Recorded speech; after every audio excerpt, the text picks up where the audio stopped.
ನಮಸ್ತೆ ನನ್ನ ಆತ್ಮೀಯರೇ, ಖುಷಿಯಿಂದ ಹೊಸ ಕಲಿಕೆಗೆ ತಮಗೆಲ್ಲರಿಗೂ ಸ್ವಾಗತ. ನಾನು ಇವತ್ತಿನ ವಿಡಿಯೋದಲ್ಲಿ ಸೂಪರ್ ಆಗಿರುವಂತಹ ಒಂದು ಪಡ್ಡು ರೆಸಿಪಿನ ನಿಮ್ಮೆಲ್ಲರಿಗೂ ತಿಳಿಸ್ಕೊಡ್ತಾ ಇದ್ದೀನಿ. ಇದಕ್ಕೆ ನೀವು ಅಕ್ಕಿ ನೆನೆಸೋದೇನು ಬೇಡ, ಆರಾಮಾಗಿ ಬೇಗನೆ ನೀವು ಬೆಳಿಗ್ಗೆ ಎದ್ದ ತಕ್ಷಣವೇ ನೀವು ಇದನ್ನು ಮಾಡ್ಕೊಳ್ಬಹುದು. ನೀವು ಹಿಂದಿನ ದಿನ ಅಕ್ಕಿ ನೆನೆಸ್ಬೇಕಂತ ಟೆನ್ಷನ್ ಬೇಡವೇ ಬೇಡ. ಈ ಪಡ್ಡು ಮಾಡೋದು ಬೇಗನೆ ಆಗಿಬಿಡುತ್ತೆ. ಬನ್ನಿ ಯಾವ ರೀತಿಯಾಗಿ ಪಡ್ಡು ಮಾಡ್ಕೊಳ್ಬಹುದು ಅನ್ನೋದನ್ನು ನೋಡ್ಕೊಳ್ಳೋಣ. ನಾನು ಮೊದಲಿಗೆ 2 ಕಪ್ ಆಗುವಷ್ಟು ರವೆನ ಹಾಕ್ಕೊಳ್ತಾ ಇದ್ದೀನಿ. ನೋಡಿ, ನಿಮ್ಮ ಮನೆಯಲ್ಲಿ ಜಾಸ್ತಿ ಜನ ಇರ್ತೀರಾ ಅಂತಂದರೆ ಇನ್ನೂ ಸ್ವಲ್ಪ ಜಾಸ್ತಿ ರವೆನ ಹಾಕ್ಕೊಳ್ಬಹುದು. ನಾನು 2 ಕಪ್ಪಿನಿಂದ ಮಾಡಿ ತೋರಿಸ್ತಾ ಇದ್ದೀನಿ. ನೋಡಿ, ರವೆ ಪೂರ್ತಿ ಪ್ರಮಾಣದಲ್ಲಿ ಮುಳುಗುವವರೆಗೆ ನೀವು ನೀರನ್ನು ಹಾಕ್ಕೊಳ್ಬೇಕಾಗತ್ತೆ. ನೀರನ್ನು ಹಾಕ್ಕೊಂಡು ಗಂಟು ಆಗದೆ ಇರುವ ಹಾಗೆ ಚೆನ್ನಾಗಿ ಮಿಕ್ಸ್ ಮಾಡ್ಕೊಳ್ಳಿ. ನೋಡಿ, ನೀರು ಕಮ್ಮಿ ಅಂತ ಅನಿಸಿದ್ರೆ ಮತ್ತೆ ನೀರನ್ನು ಹಾಕ್ಕೊಂಡು ಚೆನ್ನಾಗಿ ಮಿಕ್ಸ್ ಮಾಡ್ಕೊಳ್ಬೇಕಾಗತ್ತೆ. ನೋಡಿ, ಬೆಳಗ್ಗೆ ಎದ್ದ ತಕ್ಷಣ ಏನು ಮಾಡಬೇಕಂತ ಚಿಂತೆ ಎಲ್ಲರಿಗೂ ಇದ್ದೇ ಇರುತ್ತೆ. ದಿನ ಒಂದೇ ತರಹದ ತಿಂಡಿ ತಿಂದು ಎಲ್ಲರಿಗೂ ಬೇಜಾರು ಆಗಿರುತ್ತೆ. ಆದರೆ ನೀವು ಅಕ್ಕಿ ನೆನೆಸದೇನೆ ನೀವು ಬೆಳಗ್ಗೆ ಎದ್ದ ತಕ್ಷಣವೇ ಈ ಪಡ್ಡನ್ನು ಮಾಡಿಕೊಟ್ರಿ ಅಂತಂದರೆ ಸೂಪರಾಗಿರುತ್ತೆ. ಮತ್ತು ಮಕ್ಕಳಿಂದ ಹಿಡಿದು ದೊಡ್ಡವರವರೆಗೂ ಕೂಡ ಇಷ್ಟಪಟ್ಟು ತಿಂತಾರೆ ಅಂತಲೇ ಹೇಳ್ಬೋದು. ಇದನ್ನು ಮಿಕ್ಸ್ ಮಾಡಿ ಇಟ್ಕೊಂಡಿದ್ದಾಯಿತು. ಮೇಲ್ಗಡೆ ಒಂದು ಮುಚ್ಚಳವನ್ನು ಮುಚ್ಚಿ 15 ನಿಮಿಷಗಳವರೆಗೆ ರೆಸ್ಟ್ ಮಾಡಲು ಇಟ್ಕೊಳ್ತೀನಿ. 15 ನಿಮಿಷಗಳ ಆದ ನಂತರ ಚೆನ್ನಾಗಿ ರವೆನೂ ಕೂಡ ನೆಂದಿರುತ್ತೆ. ನೋಡಿ, ಈ ನೆಂದಿರುವಂತಹ ರವೆನ ಮಿಕ್ಸಿ ಜಾರ್ಗೆ ಹಾಕ್ಕೊಳ್ತೀನಿ. ಅಂದರೆ ಇನ್ನೂ ಒಂದು ಸ್ವಲ್ಪದಷ್ಟು ನಾನು ಸಾಫ್ಟಾಗಿ ಮಾಡ್ಕೊಳ್ತೀನಿ ರುಬ್ಕೊಂಡು. ನೋಡಿ, ನೆನೆಸಿಟ್ಕೊಂಡಿರುವಂತಹ ರವೆನ ಮಿಕ್ಸಿ ಜಾರಿಗೆ ಹಾಕ್ಕೊಳ್ಳೋದ್ರಿಂದ ಮತ್ತು ಪಡ್ಡು ಸಾಫ್ಟಾಗಿ ಬರುತ್ತೆ. ಅದಕ್ಕೋಸ್ಕರ ಮಿಕ್ಸಿಗೆ ಹಾಕ್ಕೊಂಡು ಸಾಫ್ಟಾಗಿ ರುಬ್ಕೊಳ್ಬೇಕಾಗುತ್ತೆ. ಅದಕ್ಕೆ ಸ್ವಲ್ಪ ಪ್ರಮಾಣದಷ್ಟು ನೀರನ್ನು ಹಾಕ್ಕೊಂಡು ಉಪ್ಪನ್ನು, ಅಂದರೆ ನಿಮ್ಮ ರುಚಿಗೆ ತಕ್ಕಷ್ಟು ಉಪ್ಪನ್ನು ಹಾಕ್ಕೊಂಡು ಸಾಫ್ಟಾಗಿ ರುಬ್ಕೊಳ್ಳಿ. ನೋಡಿ, ಯಾವ ರೀತಿಯಾಗಿ ರುಬ್ಕೊಂಡಿದ್ದೀನಿ ಅಂತ ಒಂದು ಸಲ ತೋರಿಸ್ತೀನಿ. ನೋಡಿ, ಈ ರೀತಿಯಾಗಿ ರುಬ್ಕೊಳ್ಳೋದ್ರಿಂದ ಪಡ್ಡು ತುಂಬಾ ಸಾಫ್ಟಾಗಿ ಬರುತ್ತೆ, ತಿನ್ನುವಾಗ ಹತ್ತಿ ಹಾಗೆ ಅನಿಸುತ್ತೆ. ನೋಡಿ, ಇವಾಗ ರುಬ್ಬಿಟ್ಕೊಂಡಿದ್ದಾಯಿತು. ಇನ್ನೊಂದು ಬೌಲ್ಗೆ ಅದನ್ನು ಸರ್ವ್ ಮಾಡ್ಕೊಳ್ತೀನಿ. ನೋಡಿ, ನಾವು ರುಬ್ಕೊಂಡಿರುವಂತಹ ರವೆಯನ್ನೆಲ್ಲ ಹಾಕ್ಕೊಂಡಿದ್ದೀನಿ. ಮತ್ತೆ ಒಂದು ಸ್ವಲ್ಪದಷ್ಟು ಮಿಕ್ಸಿ ಜಾರ್ಗೆ ನೀರನ್ನು ಹಾಕ್ಕೊಂಡು ಅದನ್ನು ಕೂಡ ಹಾಕ್ಕೊಳ್ತೀನಿ. ಅಂದರೆ ಇದು ನಾವು ದೋಸೆ ಏನು ಮಾಡ್ಕೊಳ್ತೀವಲ್ವ ಆ ಹದದಲ್ಲಿ ಇರಬೇಕು. ಅದಕ್ಕೋಸ್ಕರ ನೀವು ನೋಡಿಕೊಂಡು ನೀರನ್ನು ಹಾಕ್ಕೊಳ್ಳಿ. ಇದಕ್ಕೆ ನಾನು ಸ್ವಲ್ಪ ಪ್ರಮಾಣದಷ್ಟು ಸ್ಪ್ರಿಂಗ್ ಆನಿಯನನ್ನು ಕಟ್ ಮಾಡ್ಕೊಂಡು ಇಟ್ಕೊಂಡಿದ್ದೆ, ಅದನ್ನು ಕೂಡ ಹಾಕ್ಕೊಳ್ತಾ ಇದ್ದೀನಿ. ಆನಂತರ ಒಂದು ಟೊಮೊಟೊನ ಕಟ್ ಮಾಡ್ಕೊಂಡು ಇಟ್ಕೊಂಡಿದ್ದೀನಿ, ಅದನ್ನು ಹಾಕ್ಕೊಳ್ತಾ ಇದ್ದೀನಿ. ಆನಂತರ ಈರುಳ್ಳಿನೂ ಕೂಡ ಸ್ವಲ್ಪ ಪ್ರಮಾಣದಷ್ಟು ಹಾಕ್ಕೊಳ್ತೀನಿ. ಆನಂತರ ಇದಕ್ಕೆ ನಾನು ಕಟ್ ಮಾಡ್ಕೊಂಡಿರುವಂಥ ಹಸಿಮೆಣಸಿನ್ಕಾಯಿನ ಹಾಕ್ಕೊಳ್ತಾ ಇದ್ದೀನಿ. ಆನಂತರ ಕಟ್ ಮಾಡ್ಕೊಂಡಿರುವಂಥ ಕೊತ್ತಂಬರಿನೂ ಕೂಡ ಹಾಕ್ಕೊಳ್ಳಿ.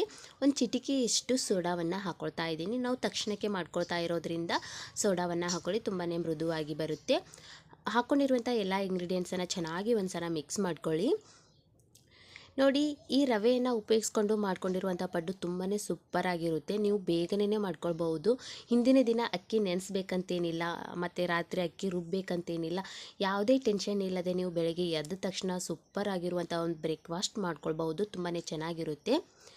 ನೋಡಿ, ನೀವು ದೋಸೆ ಏನೋ ಹಾಕ್ತಿರಲ್ವ ಆ ಹದದಲ್ಲಿದ್ದರೆ ಸಾಕು. ನೋಡಿ, ನಿಮಗೆ ಇನ್ನೂ ಒಂದು ಸ್ವಲ್ಪ ಗಟ್ಟಿ ಅಂತೂ ಅನಿಸಿದ್ರೆ ಮತ್ತೆ ಸ್ವಲ್ಪ ನೀರನ್ನು ಹಾಕ್ಕೊಂಡು ಚೆನ್ನಾಗಿ ಮಿಕ್ಸ್ ಮಾಡ್ಕೊಳ್ಳಿ. ಉಪ್ಪು ಈ ಹಂತದಲ್ಲಿ ನೋಡ್ಕೊಳ್ಳಿ, ಕರೆಕ್ಟಾಗಿದ್ದರೆ ಬಿಡಿ, ಇಲ್ಲ ಅಂತಂದರೆ ಇನ್ನೂ ಒಂದು ಸ್ವಲ್ಪ ಉಪ್ಪನ್ನು ಆ್ಯಡ್ ಮಾಡ್ಕೊಳ್ಬಹುದು. ಇವಾಗ ಹಿಟ್ಟು ಕರೆಕ್ಟಾಗಿ ರೆಡಿಯಾಗಿದೆ. ಹಾಗೆ ಈ ಕಡೆ ಒಂದು ಪಡ್ಡು ಮಣೆಯನ್ನು ಇಟ್ಕೊಂಡಿದ್ದೀನಿ, ಅದಕ್ಕೆ ಸ್ವಲ್ಪದಷ್ಟು ಎಣ್ಣೆನ ಹಾಕ್ಕೊಳ್ತಾ ಇದ್ದೀನಿ. ನೋಡಿ, ನೀವು ಪಡ್ಡು ಅಷ್ಟೇ ಅಲ್ಲ, ಇದೇ ರೀತಿಯಾಗಿ ನೀವು ದೋಸೆನೂ ಕೂಡ ಹಾಕ್ಕೊಳ್ಬಹುದು. ನೋಡಿ, ಇವಾಗ ಎಣ್ಣೆಯನ್ನು ಹಾಕ್ಕೊಂಡಿದ್ದಾಯಿತು. ಎಣ್ಣೆ ಸ್ವಲ್ಪ ಬಿಸಿ ಆಗಲಿ. ಬಿಸಿ ಆದ ನಂತರ ನಾವು ರೆಡಿ ಮಾಡಿ ಇಟ್ಕೊಂಡಿರುವಂಥ ಹಿಟ್ಟನ್ನು ಹಾಕ್ಕೊಳ್ಳೋಣ. ನೋಡಿ, ಸೂಪರಾಗಿ ಬಂದಿರುತ್ತೆ ಈ ಪಡ್ಡು, ತುಂಬಾ ಟೇಸ್ಟಿಯಾಗಿರುತ್ತೆ. ನೀವು ಮಕ್ಕಳಿಗೆ ಏನಾದರೂ ಬೆಳಿಗ್ಗೆ ಎದ್ದ ತಕ್ಷಣ ಮಾಡಬೇಕಂತ ಚಿಂತೆ ಇರುತ್ತಲ್ವ, ಆವಾಗ ಈ ವಿಧಾನದಲ್ಲಿರುವಂತಹ ಪಡ್ಡನ್ನು ಮಾಡಿಕೊಟ್ಟು ನೋಡಿ, ತುಂಬಾ ಇಷ್ಟಪಟ್ಟು ತಿಂತಾರೆ ಅಂತಲೇ ಹೇಳ್ಬೋದು. ನಿಮಗೂ ಏನಾದರೂ ಹೊಸದಾಗಿ ಟ್ರೈ ಮಾಡಬೇಕು ಅಂತ ಅನಿಸಿದ್ರೆ ಖಂಡಿತವಾಗ್ಲೂ ಈ ಪಡ್ಡನ್ನು ಟ್ರೈ ಮಾಡಿ. ನೋಡಿ, ಇವಾಗ ನಾನು ಮೇಲ್ಗಡೆ ಮುಚ್ಚಳವನ್ನು ಮುಚ್ಚಿದ್ದೆ, ಅಂದರೆ ಚೆನ್ನಾಗಿ ಬೇಯಲಿ ಅನ್ನೋದಕ್ಕೋಸ್ಕರ. ಇವಾಗ ಒಂದು ಕಡೆ ಬೆಂದಿದೆ, ಇನ್ನೊಂದು ಕಡೆನೂ ಕೂಡ ನಾವು ಬೇಯಿಸ್ಕೊಳ್ಬೇಕಲ್ವ, ಅದನ್ನು ಎತ್ತಾಕ್ಕೊಳ್ತಾ ಇದ್ದೀನಿ. ಎರಡು ಎಷ್ಟು ಚೆನ್ನಾಗಿ ಬಂದಿದೆ ಪಡ್ಡು. ಎರಡೂ ಕಡೆನೂ ಕೂಡ ನೀವು ಚೆನ್ನಾಗಿ ಬೇಯಿಸ್ಕೊಳ್ಬೇಕಾಗುತ್ತೆ.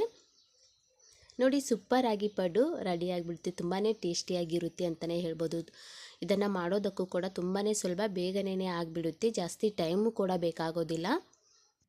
ನಾವು ಹಾಕ್ಕೊಂಡಿರುವಂತಹ ಎಲ್ಲ ಪಡ್ಡೂ ಇನ್ನೊಂದು ಕಡೆಯೂ ತಿರು ಹಾಕ್ಕೊಂಡು ಮತ್ತು ಮೇಲ್ಗಡೆ ಮುಚ್ಚಳವನ್ನು ಮುಚ್ಚಿ ಒಂದು ಸ್ವಲ್ಪ ಹೊತ್ತು ಉಮ್ಗೊಯ್ಯಲು ಇಟ್ಕೊಳ್ತೀನಿ. ಮತ್ತು ಒಂದು ಸ್ವಲ್ಪ ಹೊತ್ತು ಆದ ನಂತರ ಮೇಲ್ಗಡೆ ಮುಚ್ಚಳವನ್ನು ತೆಗೆದು ನೋಡ್ತೀನಿ. ಸೂಪರಾಗಿ ಎರಡೂ ಕಡೆಯೂ ಕೂಡ ರೆಡಿಯಾಗಿದೆ. ಇವಾಗ ಒಂದು ಪ್ಲೇಟ್ಗೆ ತೆಗಿತೀನಿ. ನೋಡಿ, ಇಷ್ಟು ಮಾಡ್ಕೊಂಡು ಬಿಟ್ರಿ ಅಂತಂದರೆ ಮುಗೀತು, ಸೂಪರಾಗಿ ಪಡ್ಡು ರೆಡಿ ಆಗಿಬಿಡುತ್ತೆ.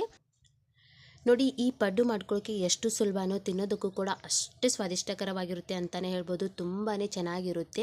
ಒಂದು ಸಲ ಈ ರವೆ ಪಡ್ಡನ್ನು ಮಾಡಿಕೊಟ್ಟು ನೋಡಿರಿ, ಎಲ್ಲರೂ ಕೂಡ ಇಷ್ಟಪಟ್ಟು ತಿಂತಾರೆ ಅಂತಲೇ ಹೇಳ್ಬೋದು. ನೀವು ಪದೇ ಪದೇ ಮಾಡ್ತೀರಾ, ಯಾಕಂತಂದರೆ ಬೇಗನೆ ಆಗಿಬಿಡುತ್ತೆ ಮತ್ತು ಅಕ್ಕಿ ನೆನೆಸ್ಬೇಕನ್ನುವಂಥ ಚಿಂತೆನೇ ಇರೋದಿಲ್ಲ. ನೀವು ಆರಾಮಾಗಿ ಮಾಡ್ಕೊಳ್ಬಹುದು. ಮೊದಲೇ ಹಾಕಿರುವಂಥ ಪಡ್ಡನ್ನು ತೆಗೆದಿದ್ದೇನೆ ಮತ್ತು ಎಣ್ಣೆಯನ್ನು ಹಾಕ್ಕೊಂಡು ಉಳಿದಿರುವಂಥ ಹಿಟ್ಟಿನಿಂದ ನಾನು ಪಡ್ಡನ್ನು ಮಾಡ್ಕೊಳ್ತಾ ಇದ್ದೀನಿ. ನೀವು ಇದೇ ರೀತಿಯಾಗಿ ಎರಡೂ ಕಡೆಯೂ ಕೂಡ ಚೆನ್ನಾಗಿ ಬೇಯಿಸ್ಕೊಂಡು ಪಡ್ಡನ್ನು ರೆಡಿ ಮಾಡಿಟ್ಕೊಂಡು ನೀವು ಯಾವುದಾದ್ರೂ ಚಟ್ನಿ ಜೊತೆಗೆ ಇದನ್ನು ಸರ್ವ್ ಮಾಡ್ಕೊಳ್ಬಹುದು. ಶೇಂಗಾ ಚಟ್ನಿ, ಕೊಬ್ಬರಿ ಚಟ್ನಿ, ನಿಮ್ಗೆ ಇಷ್ಟವಾಗಿರುವಂಥ ಚಟ್ನಿ ಜೊತೆಗೆ ಈ ಪಡ್ಡನ್ನು ಸರ್ವ್ ಮಾಡಿಕೊಟ್ರೆ ಅಂದರೆ ಸೂಪರಾಗಿ ಬೆಳಗಿನ ಉಪಹಾರ ಮುಗೀತಂತಲೇ ಹೇಳಿ. ನೋಡಿ, ಈ ಪಡ್ಡನ್ನು ಕೂಡ ಒಂದು ಕಡೆ ಚೆನ್ನಾಗಿ ಬೇಯಿಸ್ಕೊಂಡಿದ್ದೀನಿ, ಇನ್ನೊಂದು ಕಡೆಯೂ ತಿರುವು ಹಾಕ್ಕೊಳ್ತಾ ಇದ್ದೀನಿ. ಎರಡೂ ಕಡೆಯೂ ಕೂಡ ನೀವು ಚೆನ್ನಾಗಿ ಬೇಯಿಸ್ಕೊಂಡು ಬಿಟ್ಟರು ಅಂತಂದರೆ ಸೂಪರಾಗಿ ಪಡ್ಡು ರೆಡಿಯಾಗಿಬಿಡುತ್ತೆ. ನೋಡಿದ್ರಲ್ವಾ ವೀಕ್ಷಕರೇ, ಯಾವ ರೀತಿಯಾಗಿ ಬೇಗನೆ ನೀವು ಪಡ್ಡು ಮಾಡ್ಕೊಳ್ಬಹುದು ಅನ್ನೋದನ್ನು. ಖಂಡಿತವಾಗ್ಲೂ ಈ ಪಡ್ಡು ರೆಸಿಪಿ ನಿಮ್ಮೆಲ್ಲರಿಗೂ ಇಷ್ಟ ಆಗಿದೆ ಅಂಥೇಳಿ ಭಾವಿಸ್ತಾ ಇದ್ದೀನಿ. ಇಷ್ಟ ಆಗಿದ್ದರೆ ತಪ್ಪದೇ ನಿಮ್ಮ ಮನೆಯಲ್ಲಿ ಒಂದು ಸಲ ಟ್ರೈ ಮಾಡಿದ್ದೆ ಆದರೆ ಹೇಗೆ ಬಂದಿದೆ ಅನ್ನೋದನ್ನು ತಪ್ಪದೇ ನನಗೆ ಕಮೆಂಟ್ ಮೂಲಕವಾಗಿ ತಿಳಿಸಿ. ಹಾಗೆ ನನ್ನ ಚಾನಲ್ಲು ಇನ್ನೂ ಯಾರಾದರೂ ಸಬ್ಸ್ಕ್ರೈಬ್ ಮಾಡ್ಕೊಂಡಿಲ್ಲ ಅಂತಂದರೆ ತಕ್ಷಣಕ್ಕೆ ಹೋಗಿ ಸಬ್ಸ್ಕ್ರೈಬ್ ಮಾಡ್ಕೊಳ್ಳಿ. ಹೆಚ್ಚಿನ ವಿಡಿಯೋಗಳನ್ನು ನೋಡ್ತಾ ಇರಿ, ಹಾಗೆ ಶೇರ್ ಮಾಡಿ ಅಂಥೇಳಿ ನಿಮ್ಮೆಲ್ಲರಿಗೂ ಕೇಳ್ಕೊತಾ ಇದ್ದೀನಿ. ನೋಡಿ, ಇವಾಗ ಒಂದು ಸರ್ವಿಂಗ್ ಪ್ಲೇಟ್ಗೆ ಸರ್ವ್ ಮಾಡಿದ್ರೆ ಬಿಸಿಯಾಗಿರುವಂತಹ ಪಡ್ಡು ರೆಡಿ. ನೋಡಿ, ಅದರ ಮೇಲ್ಗಡೆ ನಾನು ಶೇಂಗಾ ಚಟ್ನಿಯನ್ನು ಹಾಕ್ಕೊಂಡು ಸರ್ವ್ ಮಾಡ್ಕೊಳ್ತಾ ಇದ್ದೀನಿ. ನೋಡಿ, ನೀವು ಯಾವುದಾದ್ರೂ ಚಟ್ನಿ ಜೊತೆಗೆ ಇದನ್ನು ಸರ್ವ್ ಮಾಡ್ಕೊಳ್ಬೋದು. ಕೊಬ್ಬರಿ ಚಟ್ನಿಗೆ ನಾರ್ಮಲಾಗಿ ಎಲ್ಲರೂ ಮಾಡ್ತಿರಲ್ವ, ಆ ರೀತಿ ಚಟ್ನಿ ಜೊತೆಗೆ ಇದನ್ನು ನೀವು ಸರ್ವ್ ಮಾಡ್ಕೊಳ್ಬೋದು. ಇಲ್ಲಾಂತಂದರೆ ಹಾಗೇನೂ ಕೂಡ ತಿನ್ಬೋದು, ಯಾಕಂತಂದರೆ ನಾವು ತರಕಾರಿಗಳನ್ನೆಲ್ಲ ಹಾಕಿರ್ತೇವಲ್ವ, ಹಾಗೇನೂ ತಿಂದರೂ ಕೂಡ ಸೂಪರಾಗಿರುತ್ತೆ. ನೋಡಿ, ತಕ್ಷಣಕ್ಕೆ ಬೇಗನೆ ಆಗುವಂಥ ಪಡ್ಡು ಯಾವ ರೀತಿಯಾಗಿ ಮಾಡ್ಕೊಳ್ಬಹುದು ಅನ್ನೋದನ್ನು ನೋಡಿದ್ರಲ್ವ. ಹೀಗೆ ನಾನು ಹೊಸ ವಿಡಿಯೋ ಒಂದಿಗೆ ಬರ್ತಾ ಇರ್ತೀನಿ. ಟೇಕ್ ಕೇರ್, ಬಾಯ್. ಖುಷಿಯಾಗಿರಿ, ಸದಾ ಹೊಸದನ್ನೇ ಯೋಚಿಸ್ತಾ ಇರಿ. Thank you.